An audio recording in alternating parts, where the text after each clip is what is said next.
নমস্কাৰ স্বাগতম এয়া হৈছে সুপাৰ প্ৰাইম ষ্টুডিঅ'ত মই প্ৰাঞ্চল এতিয়াৰ পৰা হলনি হ'ব কৰিমগঞ্জ জিলাৰ নাম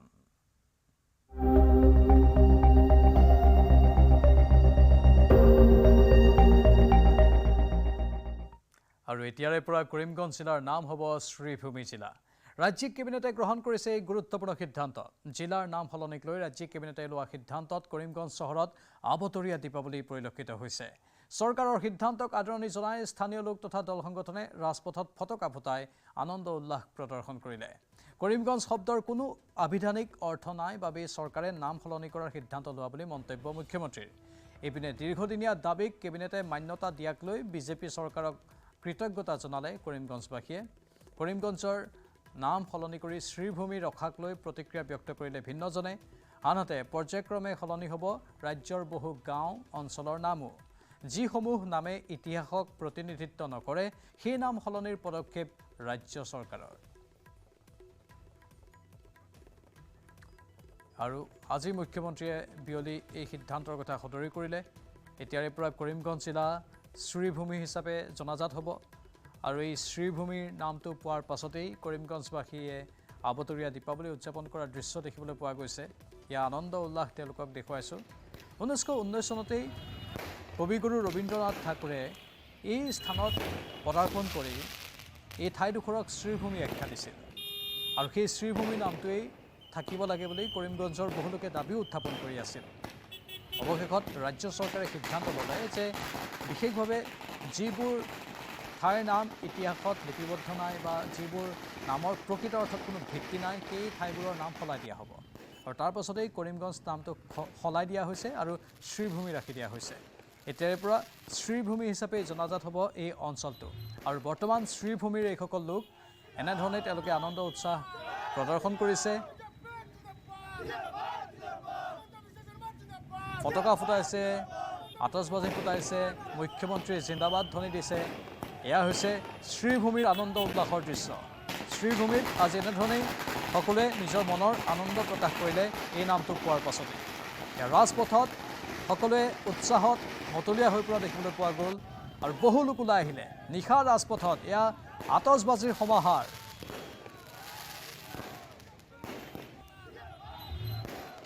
যেহেতু কোৱা হৈছে কৰিমগঞ্জ শব্দৰ কোনো আবিধানিক অৰ্থ নাই সেইবাবে চৰকাৰে নাম সলনি কৰাৰ সিদ্ধান্ত ল'লে মুখ্যমন্ত্ৰীয়ে নিজেই এইখিনি কথা আজি উল্লেখ কৰিছিল কি কৈছিল মুখ্যমন্ত্ৰীয়ে এবাৰ শুনাই ল'ব বিচাৰিছোঁ ষ্টেট কেবিনেটে আজি আমাৰ কেবিনেটৰ বৈঠকত কৰিমগঞ্জ জিলাৰ নাম আমি শ্ৰীভূমি জিলালৈ শ্ৰীভূমি জিলা বুলি নতুনকৈ নামাংকন কৰিছোঁ এতিয়াৰ পৰা কৰিমগঞ্জ জিলা শ্ৰীভূমি জিলা হিচাপে নামাঙ্কিত হ'ব আৰু আজি কেবিনেটে তাৰ ওপৰত আমাৰ সিদ্ধান্ত গ্ৰহণ কৰিছে মুখ্যমন্ত্ৰীয়ে কেবিনেট সিদ্ধান্তৰ কথা সংবাদ মাধ্যমৰ সন্মুখত সদৰি কৰিলে আৰু তাৰ পাছতেই আনন্দৰ লহৰ উঠিছে শ্ৰীভূমিত আমাৰ সাংবাদিক গৌৰীশ নন্দীয়ে অধিক জনাব কেনে পৰিৱেশৰ তাত সৃষ্টি হ'ল আজিৰ পৰা কৰিমগঞ্জ জিলাৰ নাম সলনি হ'ল আৰু বহু দিনৰ দাবী আছিলে যেন কৰিমগঞ্জ জিলাত শ্ৰীভূমি ৰাখিব লাগে আচলতে যেতিয়া পাকিস্তানৰ পৰা কাটি দিয়া হৈছিলে কৰিমগঞ্জ তেতিয়াৰ পৰাই কিন্তু দাবী আছিলে কৰিমগঞ্জ নহয় শ্ৰীভূমি হ'ব লাগে ইয়াকে লৈ উখল মাখল পৰিৱেশ কৰিমগঞ্জত কালি দেখিবলৈ পাইছোঁ ইয়াতে যেন আতচবাজি ফুটোৱাৰ কাম চলাই আছে এটা আনন্দ মুহূৰ্ত পৰিৱেশ ইয়াতে দেখিবলৈ পাইছোঁ আমি ইয়াতে যেন আচলতে যুৱ কংগ্ৰেছৰ ল'ৰাসকল আচলতে ইয়াতে তেওঁলোকে আতচবাজি ফুটাই আছে ফটকা ফুটাই তেওঁলোকে আনন্দ উপভোগ কৰি আছে যথেষ্ট ইয়াতে বিজেপিৰ যেন সমৰ্থকসকল আছে আমি কিছু লোকৰ সৈতে কথা পাতিবলৈ চেষ্টা কৰিম যিহেতু আজি এটা দেখা গৈছে যেন ইয়াতে এটা আনন্দৰ মুহূৰ্ত বহুত দিনৰ দাবী আছিলে শ্ৰীভূমি কৰাৰ আজি এই দাবী পূৰ্ণ হ'ল কি ক'ব আমি বহুত খুশি যে আমাৰ ইমান দিনৰ যিটো সপোন আছিলে আমালোকৰ কি কৰিমগঞ্জ জিলাৰ নামটো বদল কৰি শ্ৰীভূমি জিলা হ'ব আজি মোৰ অসমৰ মাননীয় মুখ্যমন্ত্ৰী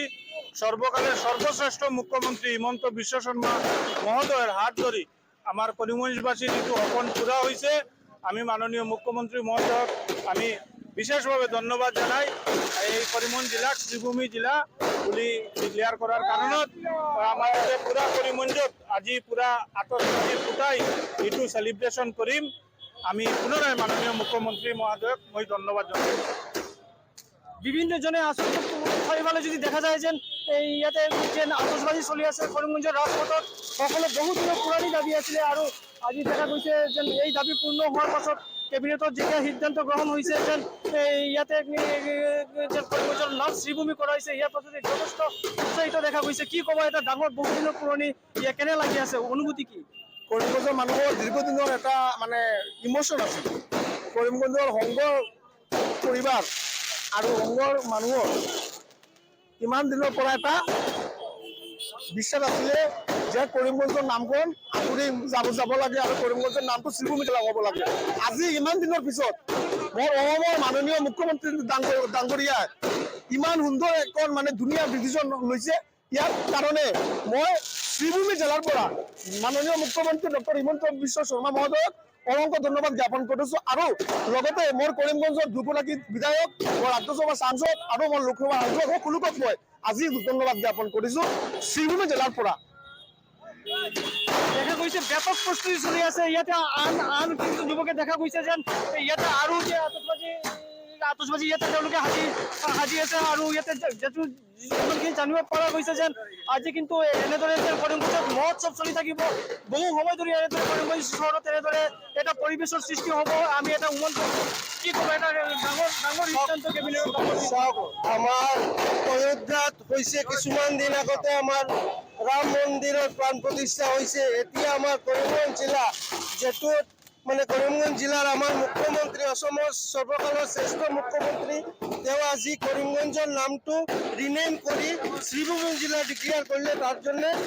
আমাৰ মাননীয় মুখ্যমন্ত্ৰীক অশেষ ধন্যবাদ জনাওঁ অশেষ কৃতজ্ঞতা জনাওঁ আন এক গুৰুত্বপূৰ্ণ খবৰ ফেব্ৰুৱাৰীত অসমলৈ আহিব প্ৰধানমন্ত্ৰী নৰেন্দ্ৰ মোদী অসম আন্তঃগাঁথনি বিনিয়োগ সন্মিলনত ভাগ ল'ব প্ৰধানমন্ত্ৰীয়ে 24 আৰু 25 ফেব্ৰুৱাৰীত অনুষ্ঠিত হ'ব অসম আন্তঃগাঁথনি বিনিয়োগ সন্মিলন 2025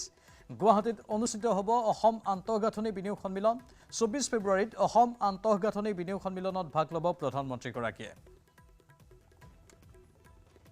আমি অহা 24 ফেব্ৰুৱাৰী তাৰিখে প্ৰধানমন্ত্ৰী নৰেন্দ্ৰ মোদী ডাঙৰীয়াৰ উপস্থিতিত Assam investment and infrastructure summit অৰ্থাৎ ইয়াত ইনভেষ্টমেণ্টৰ ওপৰতো গুৰুত্ব দিয়া হ'ব আৰু নতুন ইনফ্ৰাষ্ট্ৰাকচাৰ বনোৱাৰ ওপৰতো গুৰুত্ব দিয়া হ'ব Assam investment and infrastructure summit যিখন দ্বিতীয় হ'ব প্ৰথমখন অকল ইনভেষ্টমেণ্টৰ ওপৰত গুৰুত্ব আছিলে আমাৰ দ্বিতীয় যিখন সামিট হ'ব হি ইনভেষ্টমেণ্টটো থাকিব ইনফ্ৰাষ্ট্ৰাকচাৰো থাকিব এই সামিট আমি 24 ফেব্ৰুৱাৰীত কৰিবৰ বাবে সিদ্ধান্ত গ্ৰহণ কৰিছোঁ আৰু ইতিমধ্যে এই দ্বিতীয় ইনভেষ্টমেণ্ট সামিটখনতো প্ৰধানমন্ত্ৰী নৰেন্দ্ৰ মোদী ডাঙৰীয়াই অংশগ্ৰহণ কৰাৰ কাৰণে সন্মতি প্ৰকাশ কৰিছে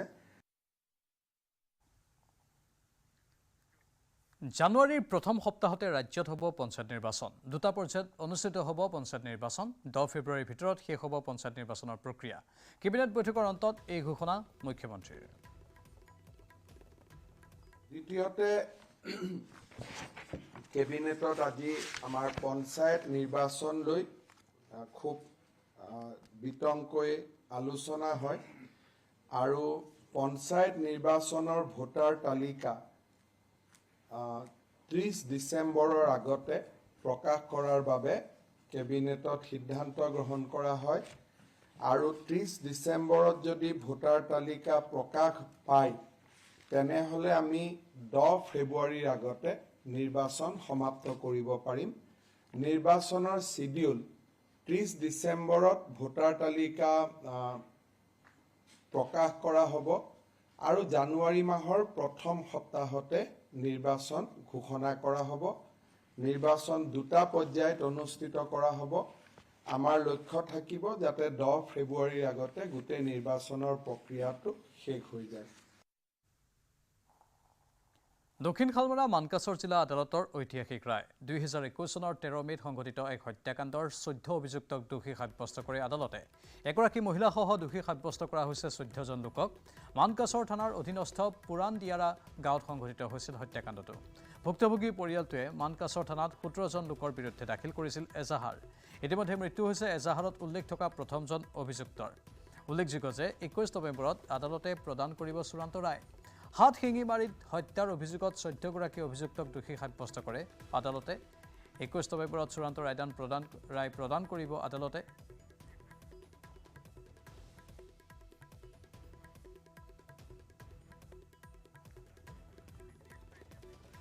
দক্ষিণ খালমৰা মানকাছৰ জিলা আদালতৰ এয়া ঐতিহাসিক ৰায় 2021 চনৰ 13 মেত সংঘটিত এক হত্যাকাণ্ডৰ 14 অভিযুক্তক দোষী সাব্যস্ত কৰে আদালতে এগৰাকী মহিলাসহ দোষী সাব্যস্ত কৰা হৈছে 14 জন লোকক মানকাছৰ থানাৰ অধীনস্থ পুৰাণ দিয়াৰা গাঁৱত সংঘটিত হৈছিল হত্যাকাণ্ডটো ভুক্তভোগী পৰিয়ালটোৱে মানকাছৰ থানাত 17 জন লোকৰ বিৰুদ্ধে দাখিল কৰিছিল এজাহাৰ ইতিমধ্যে মৃত্যু হৈছে এজাহাৰত উল্লেখ থকা প্ৰথমজন অভিযুক্তৰ উল্লেখযোগ্য যে 21 নৱেম্বৰত আদালতে প্ৰদান কৰিব চূড়ান্ত ৰায়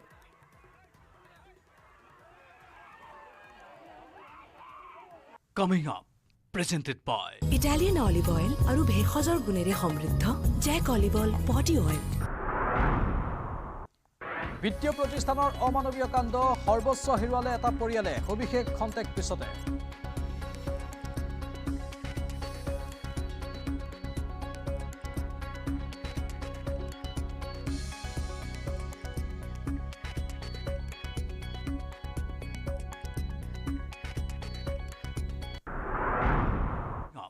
presented by Italian olive oil আৰু ভেষজৰ গুণেৰে সমৃদ্ধ জেক অলিভ অইল বডি অইল আমি কৈ আছিলো বিত্তীয় প্ৰতিষ্ঠানৰ অমানৱীয় কাণ্ডৰ কথা সৰ্বোচ্চ হেৰুৱালে এটা পৰিয়ালে পিতৃৰ মৃত্যুৰ পাছত ঋণ পৰিশোধ কৰিব নোৱাৰাৰ বাবে ঘৰৰ পৰা উলিয়াই দিলে মাতৃ কন্যাক ঋণ ঘূৰাই দিব নোৱাৰি বিপদত পৰিল ৰঙিয়াৰ এটা পৰিয়াল 40 লাখ টকা ঋণ লৈ ঘূৰাই দিব নোৱাৰাত সা সামগ্ৰীসহ ঘৰৰ পৰা বাহিৰ কৰি দিয়া হ'ল মাতৃ আৰু কন্যাক প্ৰাণকৃষ্ণ দাস নামৰ এজন লোকে কিছু বছৰ পূৰ্বে লৈছিল 40 লাখ টকাৰ ঋণ কিন্তু দুৰ্ভাগ্যজনকভাৱে 2023 চনত হৃদৰোগত আক্ৰান্ত হৈ মৃত্যু হয় লোকজনৰ তাৰ পাছতে বিপাঙত পৰে প্ৰাণকৃষ্ণ দাসৰ দুৰ্ভগীয়া পৰিয়ালটো আৰক্ষীৰ উপস্থিতিত সা সামগ্ৰীসহ পৰিয়ালটোক উলিয়াই ঘৰটো সিল কৰে চোলামণ্ডলম নামৰ এটা বিত্তীয় প্ৰতিষ্ঠানে সকলো হেৰুৱাই হাহাকাৰ কৰিবলগীয়া হৈছে এই দুৰ্ভগীয়া মাতৃ আৰু কন্যাই কেনেধৰণে বিত্তীয় প্ৰতিষ্ঠানে মানুহক ৰামটাঙন সোধাই আহিছে কেনেধৰণে একাংশৰ ওপৰত অমানৱীয় কাণ্ড কাৰখানা সংঘটিত কৰি আহিছে সেয়া বাস্তৱ ৰূপত দেখা পোৱা গৈছে ইয়াৰ বিকল্প উপায় চিন্তা নকৰি একেবাৰে ঘৰৰ পৰা উলিয়াই দিলে তেওঁলোকক স্বাভাৱিকতে সময় দিয়ে এই সমগ্ৰ প্ৰক্ৰিয়াত আইনী কিছু নীতি নিয়ম থাকে সেইখিনি যেন ক'ৰবাত বিত্তীয় প্ৰতিষ্ঠানটোৱে মানি ল'ব খোজা নাই তেনেধৰণৰ প্ৰশ্ন এতিয়া উত্থাপন হৈছে আৰু মানৱীয় দৃষ্টিভংগীৰে বিষয়বোৰ চাব লাগে এনেধৰণৰ স্পৰ্শকাতৰ বিষয়ত সদায় লাহে লাহে বা বিশেষ নিৰ্দিষ্ট আইনী প্ৰক্ৰিয়াৰ জৰিয়তে কামবোৰ কৰিব লাগে কিন্তু সেই কথা অলপো বিবেচনা নকৰি মাতৃ কন্যাক ঘৰৰ পৰা উলিয়াই দিলে মানে মোৰ দেউতা লোন লৈছিলে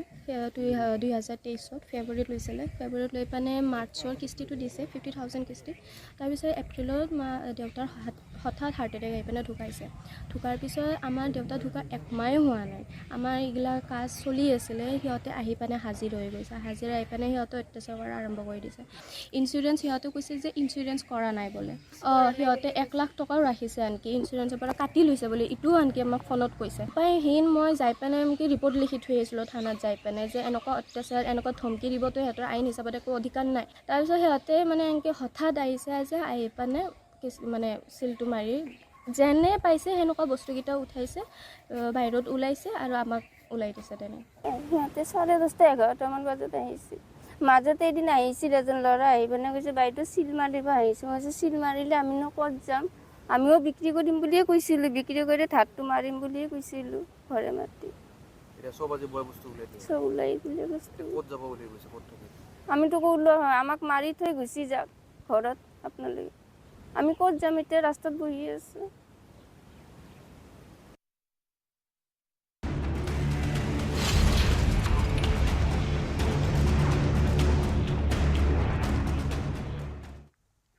বাঘৰ বাবেই কলিয়াবৰত সান্ধ্য আইন জাৰি কৰিলে প্ৰশাসনে বাঘৰ আতংকত বন্ধ হৈ আছে বিদ্যালয়ৰ পাঠদান বিগত দুমাহে কলিয়াবৰত অব্যাহত আছে বন ৰজাৰ সন্ত্ৰাস এক্সকেভেটৰ লৈ জংঘলত বাঘ খেদাৰ চেষ্টা চলাইছে যদিও বাৰে বাৰে বিফল হৈছে বন বিভাগ। বন ৰজাৰ বিচৰণত শংকিত কলিয়াবৰবাসী। বাঘৰ বাবে কলিয়াবৰত 163 ধাৰা জাৰি কৰিছে। নিশাও বাঘৰ সন্ধানত এক্সকেভেটৰলৈ জংঘলত বন বিভাগৰ অভিযান। বন বিভাগৰ চকুত ধূলি দি কলিয়াবৰত বন ৰজাই অব্যাহত ৰাখিছে বিচৰণ। বন বিভাগ যদি ডালে ডালে, বাঘ আকৌ পাতে পাতে। এইবাৰ কলিয়াবৰৰ ঢেকিয়াল গাঁৱৰ কলঙৰ পাৰত অৱস্থান গ্ৰহণ কৰিছে এটা প্ৰকাণ্ড ঢেকীয়াপতীয়া বাঘে। নিশা এক্সকেভেটৰলৈ বাঘ খেদিবলৈ জংঘলত প্ৰৱেশ কৰি চেষ্টা চলালে বন বিভাগে। দিনৰ ভাগত ফটকা ফুটাই বাঘ খেদাৰ চেষ্টা চলাইছিল যদিও বাৰে বাৰে বিফল হয় বন বিভাগ। ঘটনাস্থলীত জখলাবন্ধা আৰক্ষীৰ লগতে হালনাৰ বনাঞ্চলিক বিষয়াই উপস্থিত হৈ বাঘ ধৰাৰ চেষ্টা চলাইছিল সোমবাৰৰ দিনটোত।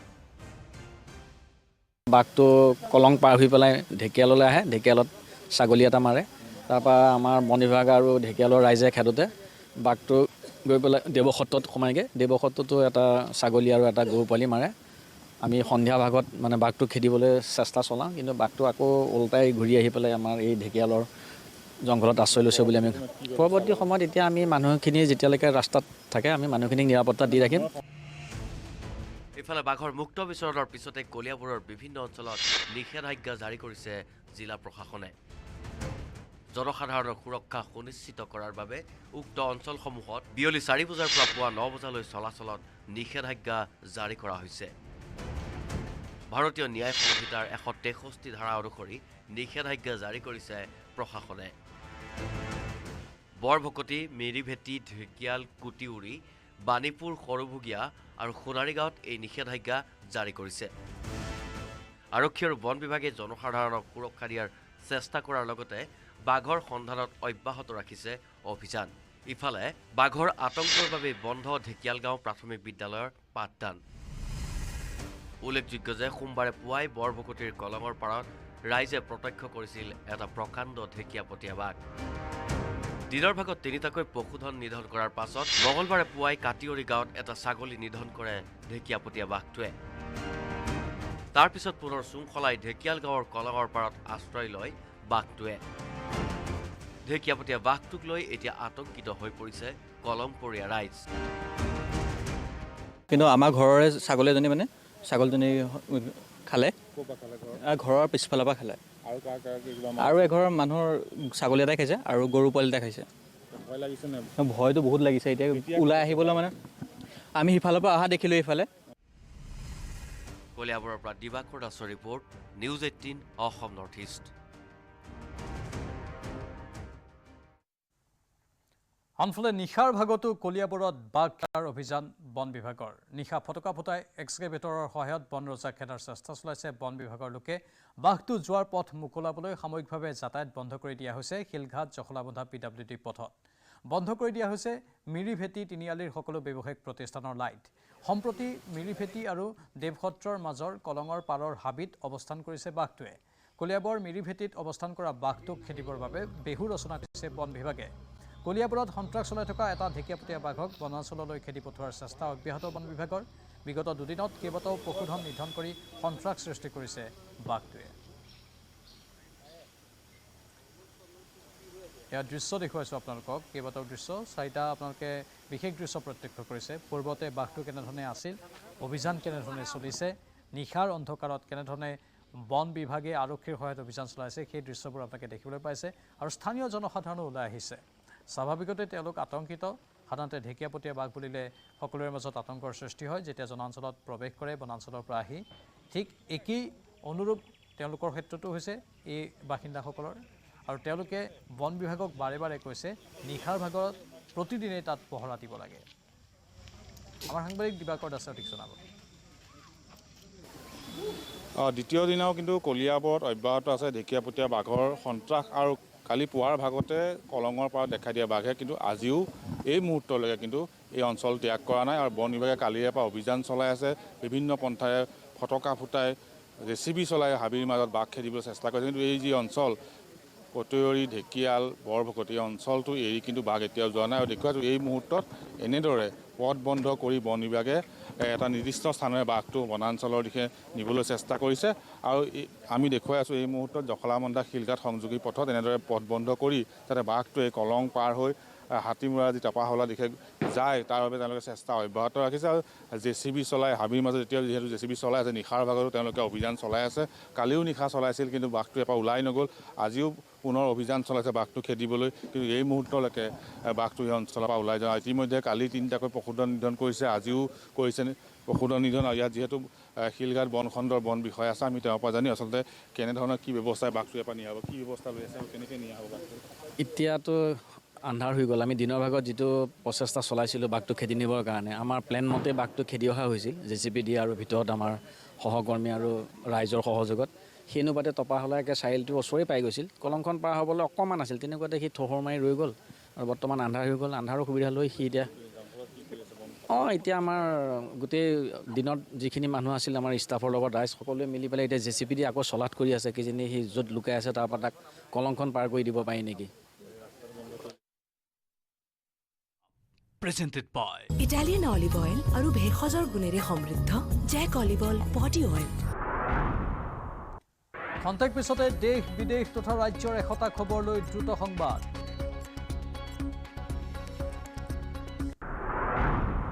Coming up. Presented by Italian olive oil আৰু ভেষজৰ গুণেৰে সমৃদ্ধ জেক অলিভ অইল বডি অইল সময় হৈছে এতিয়া বিদায় লোৱাৰ নমস্কাৰ